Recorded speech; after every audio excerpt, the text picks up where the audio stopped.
जम्मू कश्मीर के किश्तवाड़ जिले में हाल ही में हुई मुठभेड़ ने एक बार फिर यह दिखाया है कि पहाड़ी और दूरदराज इलाकों में सुरक्षा चुनौतियां कितनी जटिल होती हैं। इस अभियान में सुरक्षा बलों ने प्रतिबंधित आतंकी संगठन जैश-ए-मोहम्मद के 3 आतंकियों को मार गिराने का दावा किया।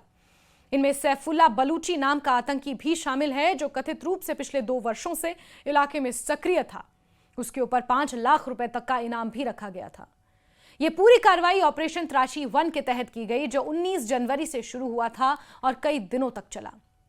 किश्तवाड़ जम्मू कश्मीर के चिनाब घाटी क्षेत्र में आता है। यह जिला ऊंचे ऊंचे पहाड़ों, घने जंगलों, गहरी घाटियों और संकरी पगडंडियों के लिए जाना जाता है।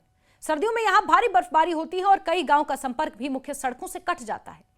यह इलाका हिमालय की पर्वत श्रृंखला का हिस्सा है, जहां ऊंचाई कई जगह 5000 मीटर तक पहुंच जाती है। ऐसी टॉपोग्राफी यानी कि भौगोलिक बनावट सुरक्षा बलों के लिए चुनौतीपूर्ण होती है, क्योंकि घने जंगलों और उबड़ खाबड़ पहाड़ियों में छिपना इन घुसपैठियों के लिए, इन आतंकवादियों के लिए आसान होता है। किश्तवाड़ का कुछ हिस्सा डोडा और रामबन जिले से भी जुड़ा है, जहां पहले भी आतंकी गतिविधियां देखी गई हैं। चिनाब नदी और उसकी सहायक नदियां इस क्षेत्र से होकर बहती हैं। इलाके में कई दूरस्थ वन क्षेत्र हैं, जहां सामान्य आबादी कम है। यही कारण है कि उग्रवादी यानी कि आतंकवादी समूह अक्सर ऐसे इलाकों को छिपने और अपने ठिकाने बनाने के लिए चुनते हैं। बात करते हैं ऑपरेशन त्राशी 1 की। त्राशी का अर्थ होता है तलाश या खोज। इस ऑपरेशन का उद्देश्य था जंगलों और पहाड़ी इलाकों में छिपे आतंकियों की खोज कर उन्हें निष्क्रिय करना। 19 जनवरी को विश्वसनीय खुफिया जानकारी मिलने के बाद यह अभियान शुरू किया गया। ये इनपुट जम्मू कश्मीर पुलिस खुफिया ब्यूरो यानी कि आईबी और सेना के अपने स्रोतों से मिला था। खुफिया एजेंसियों को सूचना मिली थी कि जैश-ए-मोहम्मद से जुड़े कुछ आतंकी किश्तवाड़ के दुर्गम इलाके में मौजूद हैं और वो किसी बड़ी साजिश की तैयारी में हैं। ऑपरेशन की शुरुआत में ही सुरक्षा बलों को भारी गोलीबारी का सामना करना पड़ा। शुरुआती झड़प में सेना का एक जवान शहीद हुआ और 7 अन्य जख्मी। इसके बाद इलाके को घेर लिया गया और तलाशी अभियान तेजी से शुरू किया गया। घने जंगलों और कठिन पहाड़ी रास्तों के कारण अभियान धीरे धीरे आगे बढ़ा। बीच बीच में कई बार इंटरनेट सेवाओं को बंद करने की भी जरूरत आन पड़ी। सुरक्षा बलों को हर कदम सावधानी से रखना पड़ा, क्योंकि आतंकियों के पास आधुनिक हथियार और गोला बारूद भी मौजूद थे। दोपहर में हुई इस मुठभेड़ में 2 आतंकी मार गिराए गए। शाम तक तीसरे आतंकी के भी मारे जाने की पुष्टि हुई। अधिकारियों के अनुसार मारे गए आतंकियों में सैफुल्ला बलूची नाम का कमांडर स्तर का आतंकी भी शामिल था। बताया गया कि वो पाकिस्तान से आया था और 2 वर्षों से इस इलाके में सक्रिय था। उसके साथ एक अन्य विदेशी आतंकी के भी मारे जाने की खबर है। मुठभेड़ स्थल से भारी मात्रा में हथियार, गोला बारूद बरामद हुआ है, जिनमें AK-47 राइफलें, मैगजीन, गोला बारूद और युद्ध जैसे अन्य साजो सामान शामिल हैं, यानी कि वॉर लाइक स्टोर्स, जिसे आर्मी की भाषा में कहा जाता है। इससे यह संकेत मिलता है कि आतंकी लंबे समय तक इलाके में सक्रिय रहने और सुरक्षा बलों को चुनौती देने की तैयारी में थे।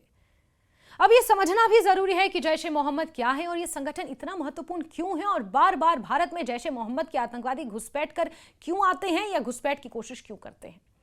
जैश-ए-मोहम्मद की स्थापना साल 2000 में मसूद अजहर ने की थी। इसका मुख्य उद्देश्य जम्मू कश्मीर में भारत के खिलाफ सशस्त्र संघर्ष को बढ़ावा देना रहा। भारत सरकार ने संगठन पर प्रतिबंध लगा रखा है और इसे कई बड़े आतंकी हमलों के लिए जिम्मेदार ठहराया जा चुका है। साल 2019 के पुलवामा हमले के बाद यह संगठन अंतर्राष्ट्रीय स्तर पर चर्चा में आया था। किश्तवाड़ और आसपास के क्षेत्रों में पहले भी सुरक्षा अभियान चलाए जाते रहे हैं।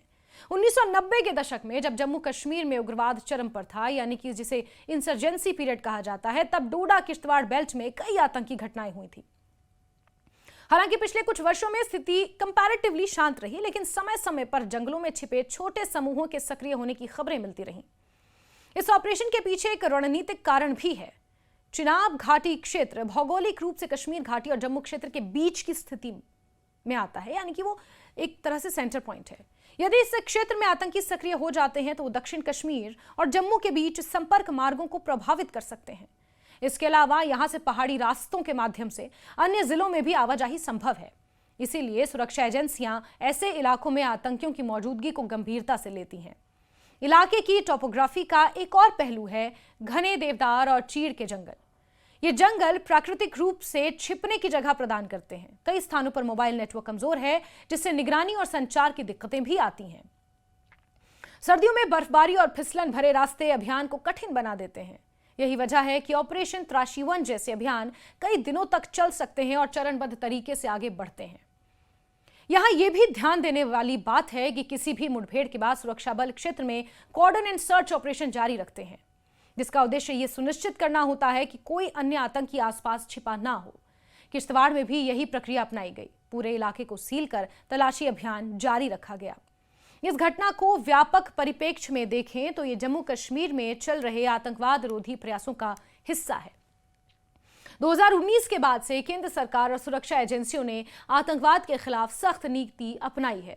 स्थानीय पुलिस, केंद्रीय रिजर्व पुलिस बल और सेना के बीच बेहतर समन्वय स्थापित हुआ है। खुफिया तंत्र को मजबूत किया गया है ताकि किसी भी संभावित खतरे की पहले से जानकारी मिल सके।